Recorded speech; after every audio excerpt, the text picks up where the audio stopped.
చెప్పండి మైపాల్ యాదవ్ గారు, ఏంది 1000 కోట్లను నమస్తే 1000 కోట్లను హర్షిస్తున్నారా? 1000 కోట్లు ఇస్తామని చెప్పడాన్ని అంటే ఆయన చాలా చెప్పిండు. మరి అట్లా అంటే నమ్మకం లేదు దొర అంటారు కదా, ఏదో సినిమాలో లీడర్ సినిమాలో మాకు నమ్మకం లేదు దొర అన్నది ఇస్తే చాలా సంతోషంగా అది ఇచ్చిపోయినట్టే సంబరాలు చేసుకుంటున్నారు. బట్ ఆయన గతంలో కూడా చాలా అంటే ఇప్పుడు 2 లక్షల ఉద్యోగాలు ఇస్తున్నప్పుడు కూడా చాలా సంబరపడ్డాం, ఎగిరి గంతేసినాం. బట్ 1 year లో 2 లక్షలు అన్నారు కదా, ఇవ్వలేదు. సేమ్ అట్లనే అవుతుందేమో నిరుద్యోగ భృతి ఇస్తాను కూడా 1000 కోట్లు కూడా సంవత్సరంలో ఇవ్వడు. దాని అనౌన్స్మెంట్ చేస్తే అది మెటీరియలైజ్ అయ్యాక సరే 5-6 సంవత్సరాల్లో 1000 కోట్లు ఇచ్చిన గొప్పే కదా ఇప్పుడున్న పరిస్థితులు ఉస్మానియా యూనివర్సిటీకి. ఇప్పుడు అయితే ఇప్పుడు ఆల్రెడీ 2 years దగ్గరకు వచ్చిందన్న. ఇప్పుడు ఉన్నది just 3 years. Last election 1 year అప్పుడు మనకు తెలుసు ఎట్లుంటదో.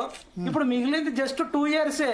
ఇప్పుడు వచ్చి పోయిన దగ్గర ప్రామిసులు చేసిన ఇప్పుడు మనం ఏదానికైనా ట్రాక్ రికార్డ్ హిస్టరీ చూసుకోవాలి. అప్పట్లో కూడా వెమ్లవాడ రాజన్న మీద, గద్వాలకి వెళ్తే అక్కడ జోగులాంబ గద్వాల, అక్కడ ఎక్కడ భద్రాచలం వెళ్తే భద్రాద్రి రాముడు మీద కూడా ప్రతి ఒక్కరికి 2 లక్షల రుణమాఫీ చేస్తా అన్నాడు. కానీ నిజాన్ని చెప్పాలంటే గ్రౌండ్ లో చాలా మందికి రుణమాఫీ కాలేదు, అంటే కొద్దిమందికి అయింది.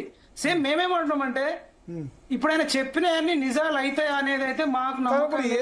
ఏ ముఖ్యమంత్రి వచ్చినా గో బ్యాక్ అంటే మరి ఎట్లా ఉస్మానియా యూనివర్సిటీ బాగుపడేది ఎట్లా? అప్పుడు కేసీఆర్ కు గో బ్యాక్ అన్నారు, ఆయన కోపం వచ్చింది, చాలా నేను ఇంకా ఉస్మానియా యూనివర్సిటీకి రాను అని ఆయన డిసైడ్ అయిపోయినారు. అయితే ఇప్పటిదాకా గో బ్యాక్ అని ఎవ్వరు చెప్పలేదన్న. గో బ్యాక్ అని నాకు తెలిసి నేను ఎక్కడ ఒక ప్లకార్డ్ చూడలేదు, రాకు అని అన్నది కూడా లేదు. 1-2 4-5 మాకు ఇట్లా జాబ్లు వేయాలి, 2 లక్షల ఉద్యోగాలు వేయాలి, దానికి సమాధానం చెప్తే బాగుంటది అనే ఉద్దేశంలో 4-5 నిరసన ముఖ్యమంత్రి ముందు నిరసన చేస్తే అప్పుడైనా ఇప్పుడైనా యూనివర్సిటీకి లాభం వస్తుందా?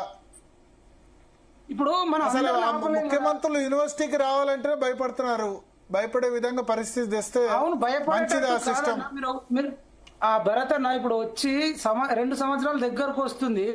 ఆయన ఫస్ట్ అడుగు పెట్టాల్సింది ఎక్కడికంటే ఉస్మానియా యూనివర్సిటీకి అడుగు పెట్టాల్సింది ప్రమాణ స్వీకారం చేసి. ఎందుకంటే ఆయననే ఒక మాట ఏం చెప్పుకుంటూ వచ్చిండంటే పివి నరసింహారావు గురించి చెప్పుకుంటూ వచ్చిండు, ఇక్కడికి వెళ్ళి ప్రధానులు అయ్యారని చెప్పిండు, ఐఏఎస్లు ఐపీఎస్లు అని చెప్తూ తెలంగాణ వచ్చిందే అంటే మేజర్ పాత్ర ఉస్మానియా యూనివర్సిటీ ఉందని చెప్పిండు. బట్ రేవంత్ రెడ్డి సీఎం కావడానికి కూడా అత్యంత కీలక పాత్ర వహించింది ఉస్మానియా యూనివర్సిటీ. అసలు ఓయూ నిరుద్యోగులు అని ఆయన ఒక్క మాట కూడా చెప్పలేకపోయిండు. ఆ మాట ఆయన నోటి నుంచి మరి నిరుద్యోగులు ఎట్లయితే మేమండి కొన్ని 100 సార్లు నిరుద్యోగుల కోసము వాళ్ళతోనే డప్పు కొట్టి పాటలు పాడించి అసలు 100,000 మందిని ఆయన ఎప్పుడు అందుబాటులో లేని నిరుద్యోగులకు 24 గంటలు అందుబాటులో ఉన్నది మేము, వాళ్ళని దగ్గరుండి వాళ్ళని కాపాడుకున్నది మేము, సూసైడ్ చేసుకునే సిచ్యువేషన్ ఉండే అప్పుడున్న సందర్భంలో.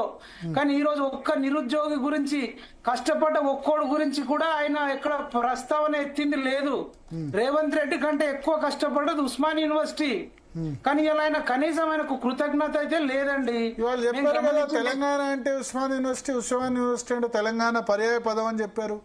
అది చెప్పిండు సార్. ఇప్పుడు కానీ నేను ఇలా సీఎం కావడానికి అత్యంత కీలక పాత్ర వహించింది, వీరోచితంగా కొట్లాడింది ఉస్మానియా స్టూడెంట్స్ అని ఒక్క మాటనే చెప్పిండా? ఓకే ఓకే గెల్లు శ్రీనివాస్ యాదవ్ గారు, ఏంటి మీ ఆబ్జెక్షన్? పోయి పసుపు